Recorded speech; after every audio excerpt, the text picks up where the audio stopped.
پہلا سوال ہے، علی بھائی اب تک تو عوام الناس کو علماء کرام اور پیر و فقیروں سے متنفر کرانے کا فریضہ انجام دیتے رہے ہیں، لیکن چند دن قبل علی بھائی خود بھی ایک پیر صاحب سید لال بادشاہ بخاری سہروردی کے آستانہ پر جا پہنچے اور ان سے ملاقات بھی کی، کیا یہ کھلا تضاد نہیں ہے؟ شکر ہے جی، انہوں نے کہا جا پہنچے اور جا کے ماتھا ٹیک دیا. وہ ہمارے پرائم منسٹر صاحب نے کیا تھا، میں نے ایسا کوئی کام نہیں کیا. کھلا تضاد نہیں ہے. میں نے ہمیشہ جب بھی مخالفت کی ہے تو ان ایکٹیویٹیز کی مخالفت کی ہے جو ان آستانوں پہ جاری ہیں یا یہ لوگ جن چیزوں کو لیڈ کر رہے ہوتے ہیں. تو یا تو یہ ہو کہ میں نے وہاں جا کے ان ساری کی ساری چیزوں کو انڈورس کر دیا ہو تو پھر تو آپ ضرور مخالفت کریں. میرا اختلاف رائے تو بریلوی، دیوبندی، اہل حدیث، اہل تشیع سب ہی کے ساتھ ہے.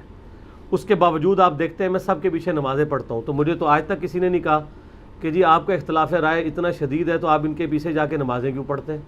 اختلاف رائے اپنی جگہ ہے، لیکن کسی کو اسلام سے باہر ہم نہیں نکالتے. تکفیر کی یعنی پرزور مذمت کرتے ہیں. باقی بات یہ ٹھیک ہے کہ تصوف کا جو ایک پورا پیری فقیری کا سسٹم اس وقت جو ٹیمپرڈ فارم میں موجود ہے، میں اس کے سختی سے مخالف ہوں.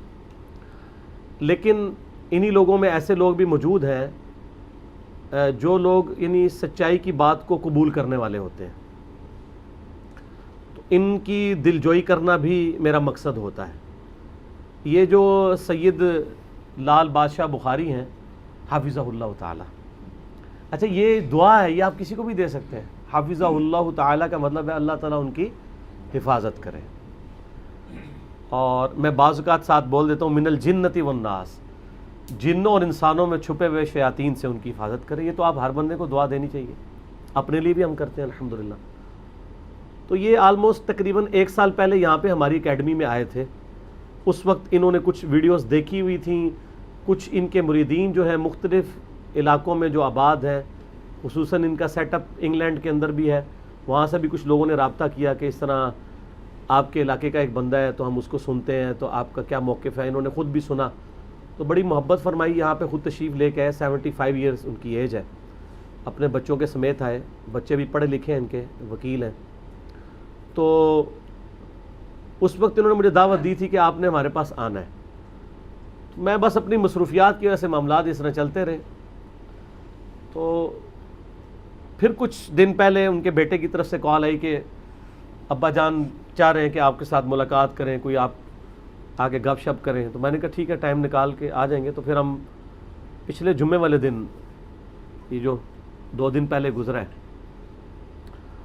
دینے کے پاس، دینے سٹی کے اندر یعنی مین سٹی میں جو میونسپل کمیٹی کا آفس ہے اس کی بیک سائڈ پہ ان کا آستانہ ہے. تو پیر ہیں، سید بھی ہیں، لیکن موحد ہیں. یہ سب سے بڑی بات ہے جو ان میں مجھے پسند آئی. یہاں پہ بھی آئے تھے تو یہاں پہ انہوں نے 50-60 بندوں کی موجودگی میں یہ بات کہی تھی کہ میں یا علی مدد کو یا شیخ عبد القادر جیلانی مدد کو شرک سمجھتا ہوں. تو سر اس طرح کے اگر 2-4 اور پیر ہیں تو ہمیں بتائیں، ہم ان کی آستانوں پہ بھی حاضریاں دیں گے انشاءاللہ. پہلے پیر یہ حوصلہ پیش کریں نا کہ وہ یہ کہیں، وہ مانیں کہ یہ چیزیں شرک ہیں. تو انہوں نے تو ببانگ دول یہاں پہ یہ بات کی، وہاں پہ بھی یہ بات کی. ان کا اہل بیت سے ہماری محبت ایک الگ چیز ہے. اس کی بنیاد پہ ہم ان کو جو ہے وہ مدد کے لیے نہیں پکارتے ہیں. مدد صرف اللہ سے مانگنی ہے. مشکل کشا حاجت روا صرف اللہ ہے.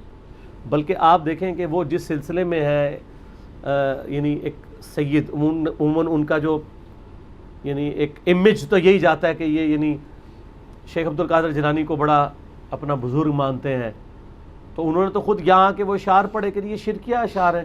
امداد کن از رنج و غم آزاد کن، در دین و دنیا شاد کن یا شیخ عبد القادر جیلانی. تو وہ کہتے ہیں یہ بالکل شرکیہ اشعار ہے. تو سر پیچھے کیا رہ گیا پھر؟ توحید ہی مین یعنی ایک چیز ہے. تو اس کی وجہ سے میرے دل میں ان کے لیے ایک محبت کا جذبہ پیدا ہوا. اسی وجہ سے ہم وہاں جا کے ان کے پاس ملاقات کے لیے چلے گئے. تو وہاں پہ کوئی ہم نے کوئی غیر شرعی افعال نہیں کیے ہیں، نہ وہ کرواتے ہیں وہاں پہ. وہ خود بتانے لگے، انہوں نے اپنے والد صاحب کی قبر دکھائی. وہ کہتے ہیں میں انگلینڈ گیا تھا، پیچھے سے میرے ریلیٹیوز نے اس کے اوپر گنبد بنا دیا تھا قبر کے اوپر، تو میں نے آگے توڑوا دیا. تو یہ کون سے پیر ہیں سر؟ اس طرح کے پیر اور ہوں تو انشاءاللہ ہم ویلکم کہتے ہیں ان کا. جی میں مخالفت کرتا ہوں ان چیزوں کی. باقی وہ سید ہیں اور 45th جنریشن ان کی بنتی ہے نبی صلی اللہ علیہ وآلہ وسلم تک. ان کے پاس پورا ایک شجرہ موجود ہے اپنے سے لے کے نبی صلی اللہ علیہ وآلہ وسلم تک, نسل در نسل. اور یہ جو سید ہیں نا عموماً انہوں نے یہ چیزیں سیو کی بھی ہوتی ہیں. آج سے 20 25 30 سال پہلے بھی کچھ پرانے بابے جو تھے ان کے پاس اپنے پورے شجرے ہوتے تھے. اب ذرا یہ تھوڑا سلسلہ ناپید ہو چکا ہے, لیکن سیدوں کے ہاں یہ اس طریقے سے چل رہا ہوتا ہے. ان کے جو بڑے بزرگ یہاں پہ سب کانٹیننٹ میں وہ کہتے ہیں وہ بزرگ ہیں جو اٹھ شریف کے اندر دفن ہے, جلال الدین بخاری. اب تو خیر اٹھ شریف کے آگے جو جتنے بھی ان کے سجادہ نشین ہیں سوائے اکا دکا کے سب شیعہ ہو چکے ہیں, لیکن یہ ان کی اولاد میں سے ہیں اور وہ شیعہ ہونے کے باوجود ان کے پاس یہاں آتے ہیں اور وہ مانتے ہیں کہ یہ بھی ان کے سکسیسرز میں سے ہیں. یہ سنی ہے, لیکن سنی اسی طریقے کے ہیں جس طرح کہ ہم سنی ہیں, یعنی سنی منہج کو فالو کرنے والے. جو چیزیں غلط ہیں ان کو غلط کہتے ہیں, چاہے وہ توحید سے ریلیٹڈ ہوں یا باقی جو خلافت و ملوکیت کے معاملات ہیں. اس سلسلے میں ظاہر ہے سید جہاں کہیں بھی ہوں آپ کو پتہ ہے کہ ان کو اہل بیت کا مقام کلیئر ہوتا ہے اور آل امیہ کی بدماشیاں کلیئر ہوتی ہیں. تو یہی چیز ہمارے لیے کامن بانڈ بھی تھی توحید کے بعد کہ وہ ان چیزوں کو سمجھتے ہیں. اور اہل بیت کے دفاع پہ جو ہمارا ویڈیوز میں کام ہے الحمدللہ, ہم جو غدیر خم پہ کھڑے ہیں, جو نبی صلی اللہ علیہ وآلہ وسلم کی صحیح مسلم میں اوپر تلے 4 احادیث ہیں. اپنی وفات سے آلموسٹ 2-2.5 مہینے پہلے آپ نے مکے سے مدینے آتے ہوئے اپنے آخری حج کے بعد خم نامی گاؤں میں خطبہ دیا. صحیح مسلم میں انٹرنیشنل نمبر کے مطابق 6225 سے لے کے 6228 تک 4 احادیث ہیں. اے لوگوں آگاہ ہو جاؤ, میں بھی ایک انسان ہوں, قریب ہے کہ اللہ کا قاصد یعنی موت کا فرشتہ میرے پاس آئے اور میں اس کی دعوت قبول کر لوں. میں اپنے باتوں میں 2 بھاری چیزیں چھوڑ کے جا رہا ہوں. ان میں سے پہلی چیز اللہ کی کتاب ہے, تم اس کتاب کو پکڑو, اپنا تعلق اس کے ساتھ مضبوط کرو. اللہ کی کتاب اللہ کی رسی ہے, جو اسے پکڑے گا ہدایت پہ ہوگا, جو چھوڑ دے گا گمراہ ہو جائے گا. اور دوسری بھاری چیز میرے اہل بیت ہیں, میں اپنے اہل بیت کے معاملے میں تمہیں اللہ کا خوف دلاتا ہوں. میں اپنے اہل بیت کے معاملے میں تمہیں اللہ کا خوف دلاتا ہوں. میں اپنے اہل بیت کے معاملے میں تمہیں اللہ کا خوف دلاتا ہوں. لیکن امت نے اس وصیت کا کوئی پاس نہیں کیا, نہ تو قرآن کو پکڑا اور نہ اہل بیت کو چھوڑا, یعنی سب کو چن چن کے شہید کر دیا. تو غدیر خم ایک کامن بانڈ ہے سنی شیعہ سارے مسلمانوں کے درمیان, قرآن کے حوالے سے بھی اہل بیت کی محبت کے حوالے سے بھی. ہم اس پلیٹ فارم سے الحمدللہ توحید بھی قرآن کی بیان کرتے ہیں اور اہل بیت کا احترام بھی بخاری مسلم کی روشنی میں ان کے دفاع پہ کھڑے ہیں. صحیح مسلم میں حدیث ہے انٹرنیشنل نمبر کے مطابق 240, علی سے محبت نہیں رکھے گا مگر مؤمن, علی سے بغض نہیں رکھے گا مگر منافق. تو ہم سیدنا علی کا دفاع کرتے ہیں, چاہے جگہ جمل ہو, صفین ہو, نہروان. نبی صلی اللہ علیہ وآلہ وسلم کی پروفیسیز کی روشنی میں جو بخاری مسلم میں آئی ہیں, سیدنا علی کے دفاع پہ کھڑے. میرا پورا ریسرچ پیپر ہے واقعہ کربلا کا حقیقی پس منظر 72 صحیح الاسناد احادیث کی روشنی میں, جس میں 200 احادیث میں نے مختلف طرق اس کے جمع کیے ہیں. الحمدللہ اہل بیت کا دفاع کیا, وہ سب کے سامنے ہے. اسی وجہ سے وہ پیر جو سید ہیں اہل بیت سے عقیدت رکھنے والے ہیں, وہ سب کے سب مجھ سے اس حوالے سے محبت کرتے ہیں. اور دوسرا فرقہ واریت کے خلاف جو ہمارا جہاد ہے اس کے اوپر اپریشیٹ کرتے ہیں. بلکہ ہم نے وہاں پہ ان سے کہا کہ آپ ایک کلپ بھی ہمیں ریکارڈ کر دیں اس حوالے سے, آپ کے دل کے جذبات کیا ہیں. تو وہ ویڈیو باقاعدہ انہوں نے ایک ریکارڈ کروائی جس میں انہوں نے کلیئر کٹ کہا کہ علی بھائی جو کام کر رہے ہیں فرقہ واریت کے خلاف, اس کی وجہ سے ہمارے ملک کے اندر ایک سٹیبلٹی آئی ہے, فرقہ وارانہ جو ایک تعصب تھا وہ کم پڑا ہے, اور نوجوان لوگوں کے عقیدوں کی اصلاح ہوئی ہے. یہ انہوں نے الفاظ استعمال کیے. بسم اللہ الرحمن الرحیم. جناب مرزا محمد علی صاحب انجینئر آج تشریف لائے ہیں اور بہت خوشی ہوئی ہے کہ میرے آستانے پر یہ تشریف لائے ہیں. تو ان کی اکثر میں ویڈیو بھی دیکھتا رہتا ہوں. ماشاءاللہ ان کی جو کاوش ہے وہ فرقہ واریت ختم کرنے کے لیے ہے, اور بہت زیادہ ان کی جو محنت انہوں نے کی ہے وہ رنگ لائی ہے کہ کافی حد تک نوجوان نسل جو ہے وہ فرقہ واریت سے توبہ کر رہے ہیں اور ملک میں امن اور آشنی پیدا ہو رہی ہے. اور میری دعا ہے ان کے لیے کہ یا اللہ ان کے درجات میں بلندی فرما اور ان کو جو لوگوں کے غلط عقائد ہیں ان کو درست کرنے کی توفیق عطا فرما. وصلی اللہ تعالیٰ علی خیر خلق ونور عرش محمد وآلہ وصحبہ اجمعین. تو میرا خیال ہے یہ کافی ہے اس چیز کو سمجھنے کے لیے کہ ہماری یہ دعوت حق کہاں کہاں پہ رنگ لا رہی ہے. اور وہ خود کہنے لگے کہ میرے مریدین دیکھتے ہیں، مجھے بتاتے ہیں، اور میں کئی لوگوں کو آپ کے پاس بھیج بھی دیتا ہوں. تو جو اس طریقے سے کامن ٹرمز ہیں ان کے اوپر ہمیں اکٹھا ہونا چاہیے. پھر ہم نے ان سے کہا کہ آپ دعا بھی کریں دعوت حق کے لیے، پاکستان کے لیے، کشمیریوں کے لیے. وہ ہم نے دعا بھی کروائی، وہ بھی ویڈیو ریکارڈڈ موجود ہے. انشاءاللہ ہم اس کلپ کے اندر دونوں ویڈیوز ایڈ کر دیں گے انشاءاللہ تعالی. الحلیم الکریم سبحان اللہ رب العرش العظیم والحمد للہ رب العالمین. اسألک موجبات رحمتک وعزائم مغفراتک والغنیمت من کل بر سلامت من کل اسم لا تدع لی ذنبا الا غفرتہ ولا ہم الا فرجتہ ولا حاجتا حی لک رضا الا قضیتها یا ارحم الراحمین. اے الہ العالمین، مرزا صاحب یہاں پر تشریف لائے ہیں، ان کے جو دوست احباب بھی ساتھ آئے ہیں، یا اللہ ان کی درجات بلند فرما. جتنی بھی ان کو کوئی تکلیفت یا کوئی مصیبت ہے یا اللہ پاک دور فرما اور اپنا خاص فضل اور کرم ان پر عطا فرما اور ان کو تبلیغ کرنے کی توفیق عطا فرما. زیادہ سے زیادہ یا اللہ پاک لوگوں کی اصلاح کرنے کی ان کو توفیق عطا فرما اور ہر حاسد ہر ظالم سے ان کو محفوظ فرما. یا اللہ پاکستان کے استحکام میں اضافہ فرما. یا اللہ کشمیر کے مظلوم لوگوں کی امداد فرما. یا اللہ پاک دنیا میں جہاں جہاں مسلمان ہیں یا اللہ پاک سب کے درجات بلند فرما، سب کی مشکلیں آسان فرما. صلی اللہ تعالیٰ علی خیر خلق محمد. تو باقی وہاں پہ جانے کا مقصد یہی تھا کہ ایک دعوت ان تک پہنچے، پھر جو ان کے فالورز ہیں ان تک بھی یہ بات پہنچے. باقی تو دنیاوی غرض تو کوئی مقصد نہیں ہوتا، صرف سچائی کو پھیلانے کے لیے کوئی بھی راستہ ایک اختیار کیا جائے. تو اس کے اوپر کبھی بھی نیگیٹو کامنٹس اس طرح نہیں کرنے چاہیے کہ جی پیروں فقیروں کے غلط نظریات کے اگر آپ خلاف ہیں تو آپ ان کے پاس کیوں چلے گئے. پیر نصیر الدین نصیر صاحب کو میں خود ملنے 2007 میں چلا گیا تھا جب میں نیا تحقیق میں تھا.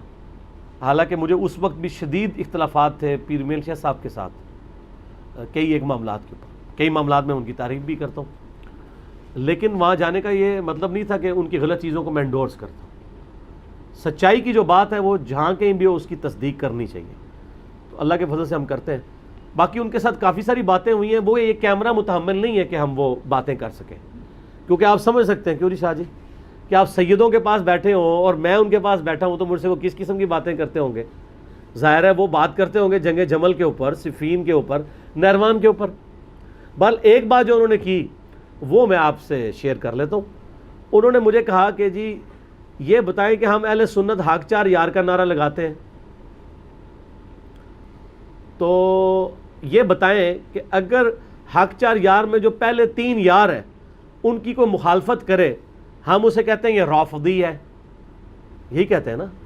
سیدنا ابوبکر عمر عثمان کے بارے میں کوئی غلط زبان استعمال کرے یا ان کی مخالفت کرے تو ہم اسے کیا کہتے ہیں یہ رافضی ہے، یہ غالی شیعہ ہے، یا جو بھی ہم نے الفاظ رکھے ہوئے. تو وہ کہتے ہیں جو چوتھے کی مخالفت کر دیتا ہے اس کو ہم رضی اللہ عنہ کہہ دیتے ہیں، اس کو ہم رحمہ اللہ کہہ دیتے ہیں. تو کیا یہ کھلا تضاد نہیں ہے؟ تو اب میں اس پہ یہ بات کروں گا. یہ جب انہوں نے مجھے چھیڑنے کے لیے پوچھا نا تو میں نے ان کو پھر جواب دیا. میں نے کہا کہ بات یہ ہے کہ بخاری و مسلم کی حدیث ہے کہ میری بیٹی فاطمہ بھی اگر چوری کرے گی نا اس کے بھی ہاتھ کٹیں گے. اسلام اولو العلم قائما بالقسط لوگوں کو پسند کرتا ہے جو سچائی پر قائم لوگ ہیں انصاف کے ساتھ. تو انصاف یہی ہے کہ اگر اصول اور مبادی یہی ہے کہ خلفائے راشدین کی مخالفت کرنے والوں کو ہم رافضی کہتے ہیں تو سب سے بڑے رافضی پھر وہ لوگ ہونے چاہیے جنہوں نے سیدنا علی کی مخالفت کی ہے. تو جب وہ مخالفت کی باری آتی ہے وہاں کہتے ہیں یہ آپ بولنا شروع کر دیتے ہیں. تو یہ انہوں نے سوال کیا تو میں نے ان کو کہا کہ ہم ان کو صحابہ ہونے کی وجہ سے بینیفٹ دیتے ہیں، ان پہ لعنت کے قائل نہیں ہیں، لیکن جو ان کی غلطی ہے وہ بالکل غلطی ہے. اس غلطی کا کوئی دفاع ممکن نہیں ہے، بلکہ نبی صلی اللہ علیہ وسلم کی پروفیسیز موجود ہیں جنگ جمل صفین نہروان کے بارے میں، تو وہ آپ میرے ریسرچ پیپر میں پڑھ لیں۔ باقی آپ کو پتہ ہے میری ایک عادت ہے، میں خاص لمٹ کو کراس نہیں کرتا، لیکن اس کیمرے کی وساطت سے میں دنیا میں سننے والے ہزاروں لوگوں تک ان کا یہ میسج پہنچا رہا ہوں جو انہوں نے مجھ سے سوال کیا تھا۔ یہ سوال تو بڑا پنچنگ ہے کہ پہلے 3 اصحاب کی کوئی مخالفت کرے آج ہمیں برداشت نہیں ہوتا، اور جو چوتھے کی مخالفت کرے آج یا اس زمانے میں، پھر آل امیہ کے دور میں ممبروں پر سیدنا علی پر سب و شتم اور لعنت کروائی جاتی ہو اعلانیہ، تو ہم ان کو پھر رافضی نہ کہیں؟ تو یہ ایک سوال ہے جو انہوں نے چھوڑا ہے، تو اس کا جواب آپ بھی تلاش کریں، میں بھی تلاش کرتا ہوں، ٹھیک ہے؟ تو یہ تلخ حقیقت ہے۔ تو میں نے ان کو کہا جی ہمارا آپ کے پاس جو آنے کا یعنی ایک تھا مقصد، اور کچھ آپ سے سیکھنے کا، کچھ اپنی گزارشات رکھنے کا، تو آپ سے یہ بہت بڑی چیز ہم آج سیکھ کے جا رہے ہیں کہ واقعی یہ سوالیہ نشان ہے کہ پہلے 3 خلفاء کے بارے میں جو بھونکے وہ تو ہے رافضی، اور جو چوتھے کے ساتھ جنگ کرے اور پھر 60 سال تک ممبروں پہ اس پہ لعنت کروائی جائے وہ سارے رحمت اللہ علیہ۔ تو یہ کیا کھلا تضاد نہیں ہے؟ تو یہ مقدمہ آپ گورے کی عدالت میں پیش کریں گے نا تو انشاءاللہ ڈیسیژن آ جائے گا، اگر آپ مولوی کی عدالت میں پیش کریں گے تو وہی ہوگا کہ چھڈو ماجٹ جاندہ کٹیٹ ہے، یعنی اپنی مرضی ہوگی تو بھینس کے نیچے چلا جائے گا، اور جب اسی اصول پہ کوئی بات کی جائے گی پھر وہ بھینسے کے نیچے چلا جائے گا۔ تو لیکن آپ پتہ لوگوں کے دماغ بند نہیں، لوگ سوچتے ہیں، اور خصوصاً جو سید ہیں میں نے آپ کو بتایا نسل در نسل عملی تواتر کے ساتھ ان کو سینہ بسینہ ان کے بچوں کو یہ چیزیں ٹرانسفر ہوئی ہیں کہ ان کے ساتھ کیا ظلم کیے گئے ہیں آل امیہ نے۔ ان کو کتابیں پڑھنے کی ضرورت نہیں ہے، ان کی جو پرسیکیوشن ہوتی ہے یہ وہ نسل در نسل ٹرانسفر ہوئی ہے۔ جس طرح جو لوگ ہجرت کر کے انڈیا سے پاکستان آئے تھے، آج ان کی تیسری نسل بھی اگر آپ ان سے پوچھیں، ان کو کتاب پڑھ کے ان مظالم کا ذکر کرنے کی ضرورت نہیں ہے جو ان کے آباء و اجداد پہ ہوئے، وہ نسل در نسل ان کو ٹرانسفر ہوئے ہیں۔ وہ آپ کو بتا دے گا جی میرے ایک پڑنانی تھی اس کے ساتھ یہ ہوا، میری دادی کی بڑی بہن تھی وہ راستے میں قتل کر دی گئی، کوئی کہے گا جی میرے دادا ابو تھے وہ راستے میں شہید ہو گئے، تو وہ کتابوں میں نہیں پڑھا، وہ نسل در نسل ٹرانسفر ہوا ہے۔ اس طرح جو سید ہیں ان پہ جو آل امیہ نے ظلم ڈھائے ہیں وہ نسل در نسل ٹرانسفر ہوئے ہیں۔ سر آج آپ سندھ میں چلے جائیں نا تو آپ کو سید بتا دیں گے کہ محمد بن قاسم یہاں کیوں آیا تھا۔ آپ کو تو کتابوں میں یہ پڑھایا جا رہا ہے کہ جی وہ ایک خط لکھ دیا تھا یہاں سے، وہ راجہ دار نے ایک بچی کے ساتھ یہ ہوا تھا تو اس نے خط لکھ دیا تو آ گیا۔ یار وہ لوگ جو اپنے علاقوں میں بچوں اور بچیوں کے ساتھ ظلم کر رہے تھے وہ یہاں پہ راجہ دار سے لڑنے کے لیے آنا تھا انہوں نے؟ تو آپ کو سندھی لوگ بتائیں گے وہاں پہ رہنے والے سید، ان کو عملی تواتر سے یہ پتہ ہے اور ہماری تاریخی کتابوں میں موجود ہے۔ اور جب میں یہ باتیں کرتا ہوں کہتے ہیں یہ محمد بن قاسم کی تو انکار ہے۔ یار محمد بن قاسم کوئی اولیاء اللہ تھا، کوئی صحابی تھا جس کی جو ہے وہ ہو گئی ہے؟ تو وہ آپ کو بتائیں گے کہ آل امیہ کے مظالم سے جان بچا کر سید خاندان ہجرت کر کے سندھ آئے تھے، یہاں پہ راجہ دار نے ان کو پناہ دی ہوئی تھی، ان پہ ظلم ہوتے تھے، تو وہ اس چکر میں یہاں آیا تھا، پھر وہ رحمت اللہ علیہ بن گیا۔ تو بن جاتے ہیں سر، آپ یہاں پہ بھی دیکھ لیں کتنے رحمت اللہ علیہ بنے ہوئے ہیں۔ آپ دیوبندیوں سے پوچھیں کہ احمد صاحب بریلوی رحمت اللہ علیہ ہیں تو وہ آپ سن لیں وہ کیا کہیں گے، حالانکہ کروڑوں لوگ ان کو کہہ رہے ہیں۔ آپ بریلویوں سے پوچھ لیں کہ اشرف علی تھانوی رحمت اللہ علیہ ہیں تو بریلوی ماشاءاللہ جو ان کی کریں گے وہ آپ سن لیجئے گا، حالانکہ کروڑوں لوگ ان کو رحمت اللہ علیہ کہہ رہے ہیں۔ تو رحمت اللہ علیہ اسی طرح ہی بن جاتے ہوتے ہیں، ان سے نہ دھوکہ کھایا کریں رحمت اللہ علیہ ہونے سے، ان لوگوں کے بنائے ہوئے ہوتے ہیں۔ تو خیر کافی وہاں پہ ان کے ساتھ ڈسکشن ہوئی، اور ان کا سلسلہ جو ہے ویسے وہ سوروردیہ ہے جو تصوف کے سلسلے چل رہے ہیں۔ تو باقی ان سے میری ڈسکشن ہوئی، وہ کہنے لگے جی خمس کا سلسلہ اب بھی ہم میں ہے، ہمارے مریدین ہمارے پاس خمس جمع کرواتے ہیں۔ تو میں نے کہا جی پھر وہ اس کا کیا کرتے ہیں آپ؟ وہ کہتے ہیں ہم غریب لوگوں کی اس سے مدد بھی کرتے ہیں۔ میں نے کہا جی ہمارے پاس بھی کئی سید آتے ہیں غریب، تو آپ کے پاس بھیج دیا کریں گے ہم۔ وہ کہتے ہیں جی یہ زیادہ تر تو جعلی بنے ہوئے ہیں سید، تو ہمیں جن کا پتہ ہے ہم 30-40 فیملیز وہ بتا رہے تھے کہ ان کو ہم سپورٹ کرتے ہیں جو سید ہیں، کیونکہ سید کے اوپر زکوٰۃ نہیں لگتی نا، تو جو خمس ان کے مریدین ان کے پاس جمع کرواتے ہیں وہ تو آپ کو پتہ ہے کتنا زیادہ ہوتا ہے، 20% ہوتا ہے، 5واں حصہ خمس ہے نا، 100 میں سے 20%، زکوٰۃ تو صرف 2.5% ہوتی ہے، تو اپنے مریدین سے لیتے ہیں اور اس کے بعد وہ یعنی اس کو استعمال کرتے ہیں اس طریقے سے مختلف کاموں کے اندر. تو یہ آلموسٹ ہماری وہاں ان کے ساتھ سیٹنگ رہی مغرب سے لے کے مغربی شاہ تو ہم نے جمع کر لی تھی وہاں پہ جا کے. اس کے بعد رات کو 10 بجے آلموسٹ فارغ ہوئے, یعنی آپ سمجھ لیں 7:30 سے لے کے 10 بجے تک کئی باتیں ہوئیں. تو چونکہ میں نے بتایا کہ کیمرہ متحمل نہیں ہے, اس کے لیے آپ ہمارے ریسرچ پیپر اور وہ ویڈیوز دیکھ لیں. زیادہ ٹاپکس وہی ڈسکس ہوئے, اور باقی جو کچھ ان کی وہ دعا والا کلپ ہے اور جو چھوٹا سا کلپ انہوں نے بنایا وہ ہم ویڈیو میں اٹیچ کر دیں گے. جس کو شوق ہوگا تو اس کو انشاءاللہ تعالیٰ سمجھ آ جائے گی. ٹھیک ہو گیا.